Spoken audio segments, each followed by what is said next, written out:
दोस्तों आज की वीडियो में हम आपको दुनिया में मौजूद कुछ ऐसे रस्म और रिवाज दिखाने जा रहे हैं जिन्हें देखकर आप हैरान तो होंगे और साथ ये भी शुक्र अदा करेंगे कि हम मुसलमान पैदा हुए हैं और हमारे मुआशरे में ऐसे कोई शर्मनाक रस्म रिवाज नहीं पाए जाते। वीडियो को आखिर तक देखिएगा, मगर उससे पहले YouTube पर मौजूद हमारे चैनल को सब्सक्राइब कर लें और साथ मौजूद बेल के आइकन को जरूर दबाएं। और दोस्तों अगर आपने अभी तक हमारे Facebook पेज को लाइक नहीं किया तो जल्दी से कर लें, मजीद ऐसी ही वीडियोस को सबसे पहले देखने के लिए। अब आप शायद चौंक जाएंगे, मगर ये सच है कि ब्राजील और वेनेजुएला के कुछ जंगली कबीले अपने फौत हुए करीबी रिश्तेदार को खा जाते हैं। जी हाँ, ये किसी इंसान को जलाने के बाद उसकी हड्डियों और गोश्त को खा जाते हैं और उनका मानना है कि ऐसा करने से वो अपने प्यारों के साथ प्यार बढ़ाते हैं। कैसा घिनौना तरीका है अपनों के साथ जुड़े रहने का। हमारे पड़ोसी मुल्क भारत के एक गांव के लोगों का ये मानना है, अगर लड़की पहली शादी किसी कुत्ते के साथ करती है तो उसकी जिंदगी में कोई दुख तकलीफ नहीं आएगा और वो सुखी जिंदगी गुजारेगी, यानी वो कुत्ता उसकी तमाम तकलीफों को अपने ऊपर ले लेगा। हैरानी होती है इन लोगों की सोच पर।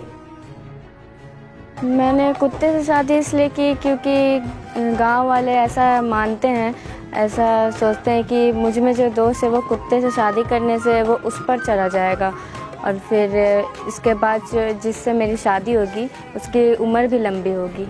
ऐसा मेरे गांव के लोग कहते हैं कि बाकी भी मेरी तरह लड़कियां हैं जिन्होंने इस रिवाज को माना है, उनके ऊपर से ये दोष। अगले नंबर पर भारत के इस साधु को देखिए जो किसी इंसान के फौत होने के बाद उसके जले हुए बच्चे कुचे हिस्सों को खाने का काम करता है। उस इंसान का कहना है कि ऐसा करने से उसके दिल से मौत का डर चला जाएगा, मगर हकीकत में ये इंसान उतना ही मौत से डरता होगा।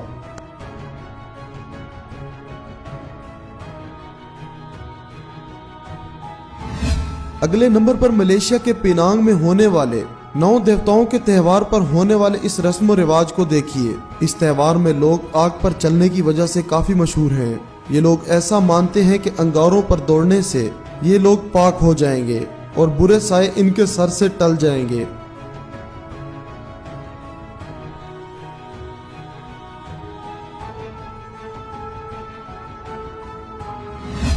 मेडागास्कर में मुर्दों को दफनाया नहीं जाता और ना ही जलाया जाता है, बल्कि उन्हें किसी बंद कमरे में रखा जाता है और हर साल उन्हें निकालकर एक जश्न मनाया जाता है जिसमें म्यूजिक भी काफी जोरों शोर से बजाया जाता है। दोस्तों आपको इनमें से कौन सा त्योहार सबसे घिनौना और अजीब लगा, हमें कमेंट बॉक्स में जरूर बताइएगा। और दोस्तों अगर आप किसी दोस्त को ये वीडियो दिखाना चाहते हैं तो उस तक इस वीडियो को टैग या शेयर जरूर कीजिएगा। आपके कीमती वक्त का शुक्रिया।